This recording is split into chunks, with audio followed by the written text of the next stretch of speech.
Let's welcome to the stage the man who's doing storytelling into a powerhouse agency with over 7 years of experience in content creation and storytelling. He has led projects for both local and international brands, helping them connect with their audiences through purposeful and engaging content. The founder of Art Productions, Sir Chad Aldridge! Good morning. Siguro first of all, I just want to thank everyone for being here, for spending the time. It actually shows a lot no, na you guys are willing to learn and willing to hear my story and my journey and how I started art. But I just want to know, ang daming schools na nandito. May nabanggit, may mga taga-Binil. Dahil may mga taga-Binil. Isa ka lang. Sabihin ko pa noon, ingay! Alam niyo naman yung pinasok niyo dito, guys. For those who I haven't met yet, my name is Chad, and I'm the founder and creative director of Art Productions. So, kung nakita niyo naman kanina, no, we're a creative studio that helps brands create content, tell stories, and communicate better through videos. So, we work on a mix of campaigns, branded content, events, launches, for different industries, different brands, but at the center of it, we're really just helping ideas become something people can feel and connect with. So one thing to know about me is that I am a self-taught creative. Meaning, I didn't come from film school, hindi din ako graduate ng multimedia arts, no formal creative training. So that means, I'm a graduate of YouTube University. Sino mga classmates ko dito? Wala na amin, ako lang nag-aaral sa YouTube kapag ano. Taas kamay, sino dito nag-aaral sa YouTube? Sa mga YouTube, graduate ng YouTube University. Undergrad pa ako eh. Pero yun nga, I say that as a joke, but honestly, seryoso, ang daming tinuro ng YouTube sa akin. How to shoot, how to edit, how to light. And I think one thing being self-taught teaches you this. You become very resourceful. And sa totoo lang guys, yung mindset na yan, magiging importante later on your career. And somehow, no, yung self-taught journey na yun eventually opened doors for me. I got the chance to work with tech giants like Asus and AMD, entertainment powerhouses like Netflix, Warner Music, creating for bands like Lola Amor, Arthur Miguel, Jason Dacal, Sugarcane, Player 2. Meron ba nakaka-alam sa mga banda na yun? Right? Nice. Which is honestly, still feels surreal sometimes. Because one thing I love about being creative, you never really know where one opportunity can lead. One project introduces you to another person, then that person opens another door that leads to a completely different opportunity. And suddenly, you're working on things you never imagined you'd be part of. And that unpredictability can feel scary. But it's also one of the most rewarding parts of being a creative. For example, so when Warner Music tapped us for the listening party launch of Ed Sheeran's album Subtract, sobrang naalala ko pa din yung project na to because yes, it was really fun, but more than that, it felt meaningful. People were emotional. Our team were emotional because of the amount of challenges the team faced on the day of the event. Everyone cared so much about doing it right. And yung mga moment na to, it reminds you that creative work can actually create real experiences for people. Naniniwala ba kayo dun? That yung creative work na ginagawa natin can really create impact sa mga tao. And yung creative work na it can feel personal. It can become memorable. And yun yung sobrang rewarding thing about being a creative. Then there was this one Netflix brief that came through our inbox na sabi ko, hindi ko papalagpasin yung chance na ito kasi magsisisi ako habang buhay ko. And as a One Piece fan, sobrang surreal. We got the opportunity to pitch and help bring the local campaign to life. Meron bang nakita ng ad na to 3 years ago? Does anyone know this ad? Taas kamay. I'm just curious lang to know. Alright, nice. So I've got One Piece fans here, correct? Nice, One Piece fan mag-ingay! Yeah! Ito pala mga nakama ko pala kayo Nandiyan pala kayo Yung project na to was really intense, very fast timeline, a lot of moving parts. There's pressure everywhere. We have 1 week to prepare for the location, prepare for the talents, and secure all the permits. And then after nun, we have 1 week for post-production. So sobrang tight nun deadline. And I think moments like this teach you something, no? That sometimes the biggest opportunities can come with the biggest responsibility. I know, medyo Spider-Man quote, pero totoo eh. They ask more from you.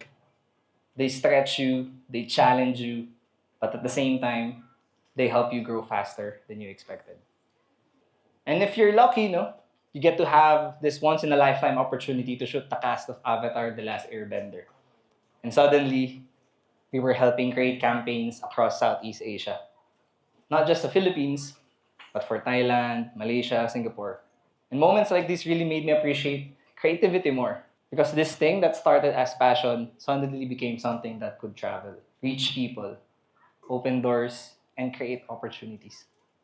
And I think that's what I love most about creativity, because it exists everywhere. The phone you use, the clothes you wear, the apps you open, the music you hear, and the brands you remember. Someone had to think through that. Someone had to design that. Someone had to create that. Because creativity is part of almost everything around us. Which brings me to the question I used to ask a lot. Can creativity actually become a career? Sino na yung nakarinig na ito dati? Walang pera sa art. Classic, di ba? And honestly, for a long time, I wondered about that too. Because growing up, I didn't really know where I fit. I wasn't the loud kid. I wasn't even the best at sports. Like, guys, tingnan nyo naman ako. And definitely, I'm not the smartest person in the room. And for a while, I honestly didn't know what I was good at. But creativity gave me something I didn't have before. It gave me a way to express things I didn't know how to say. And that changed a lot for me. Back then, I wasn't thinking about building a production house. I just genuinely love creating. I love how videos could make people feel something.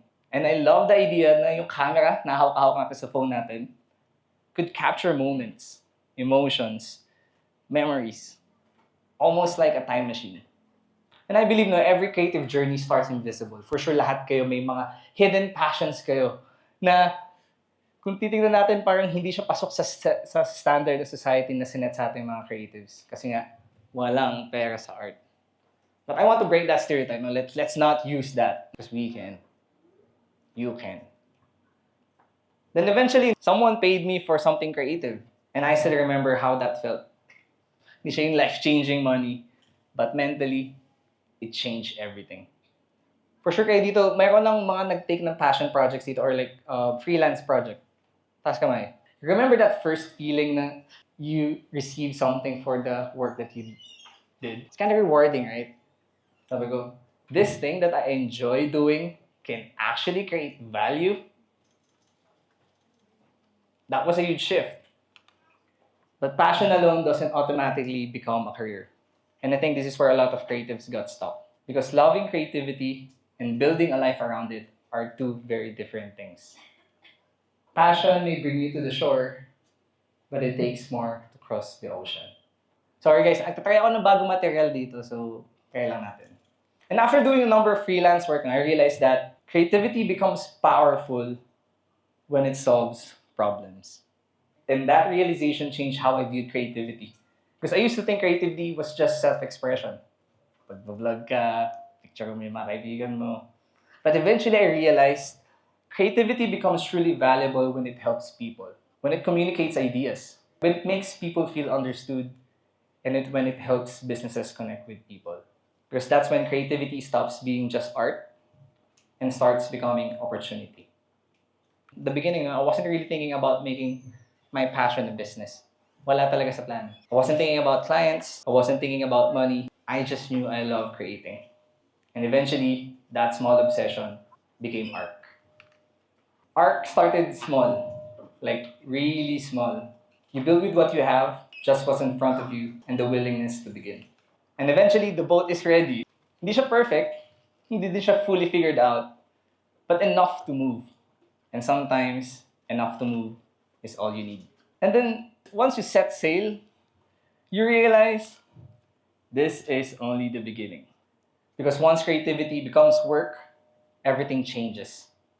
Meron ng deadlines, meron ng clients, pricing, revisions, pressure, responsibility. And nobody really prepares you for that. I think one of the biggest misconceptions creatives have is, if I become good enough, everything will work out. Sino nag-agree dito? Sinong naniniwala dito? Na if I become good enough, everything will work out. Because the truth is, there are a lot of talented creatives who struggle financially. Not because they lack skill, but because nobody taught them how business works, how pricing works, how client relationships work, and how value works. So what actually makes creatives valuable? Meron ba gusto sumagot? Ay, wala, idea lang. Pag nagsasolve ng problem yung creativity, it becomes powerful. Nice. Nung ako nagsisimula ako, I was obsessed with the same things a lot of creatives obsess over. Which are, ano nyo to? Cameras, gear, cinematic shots, transitions, color grading, making things look cool. But don't get me wrong, like those things matter too. But over time, I realized something important is that clients rarely care about the things creatives obsess over. Because at the beginning, I thought creativity was about looking impressive. Because honestly, most clients don't wake up saying, "Oy, I need more cinematic drone shots." But what they truly want is awareness, engagement, trust, sales. Basically, they want attention. And that realization completely changed how I approach creativity. Because suddenly, creativity wasn't just about making things look good anymore. It became about communication, understanding people, understanding emotions, understanding business, and understanding attention. And that's when I started realizing yung camera was just a tool. The real value is the thinking behind it. Because remember this, people don't buy the videos or kung ano man yung offer nyo, whether graphic design or photos, they don't really buy that. But what they buy is what those videos can do for them. Gets ba? And kung titignan ko din, kung babalikan ko din, some of the projects clients appreciated the most weren't even the most visually impressive ones. They were the ones that made people feel something. The ones that communicated clearly and the ones that actually worked. And I think this is the biggest shift creatives need to make. That in order for us to understand yung value, or monetize yung creativity natin, we need to understand what value is. Because if you only see yourself as someone who makes videos, you become replaceable. But when you become someone who helps people communicate, solve problems, and connect with audiences, now your creativity becomes valuable. Gets, guys? Following so far?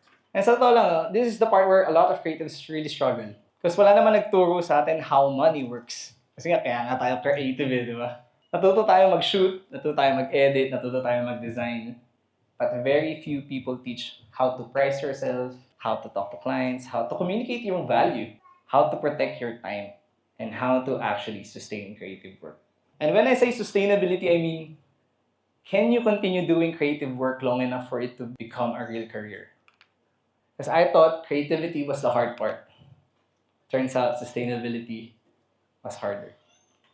Because guys, remember this, no? Being talented does not automatically make you profitable. That's the truth. At the start, I said yes to almost everything. Because when you're starting, you think every opportunity is the opportunity. So you say yes. Yes to low budgets. Yes to impossible deadlines. Yes to endless revisions. Yes, because you're scared opportunities won't come back. And while saying yes teaches you a lot, eventually you realize if you say yes to everything, you slowly lose the ability to focus on what actually matters. One thing I realized, clients don't really decide based on price alone. They also decide on, do I trust this person to solve my problem? Kasi di ba, yun yung nagiging sa creatives eh. Labanan siya ng presyo. Sa totoo lang, sobrang reality nun guys. Labanan talaga sa presyo. Pero how do you make it sustainable for you? Because when people trust your thinking, they stop comparing you only by price. So that's how you fight through that. Guys, remember now, creative careers are built on relationships. Take note of this one. A lot of opportunities in my career didn't come from being the most talented person in the room. It came from being reliable, communicating properly, making clients feel supported, being someone people wanted to work with again, or simply caring about the work more than anyone else. And guys, gusto ko sana yun yung maging standard natin. When we do creative work, let's just give our 100%. Kasi promise ko sa inyo, one thing will lead to another. So remember, no? Your reputation travels faster than your portfolio. Balik tayo sa story. For this part, I'm gonna give a list of like what building art actually taught me. Number one is that you can't do it alone. There will be big storms ahead, and you need people who will help you navigate this vast ocean. Number two, choose your crew wisely.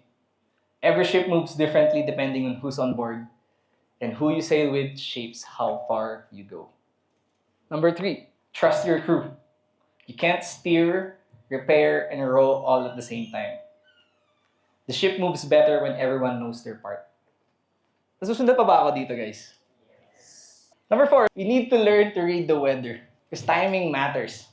And not every wave is meant to be chased. Sometimes, the smartest move is knowing when a storm is coming. Meaning, as creatives, mga freelancers natin dyan, alam natin, may mga times na may season tayo na mahina, and then may season din tayo grind tayo.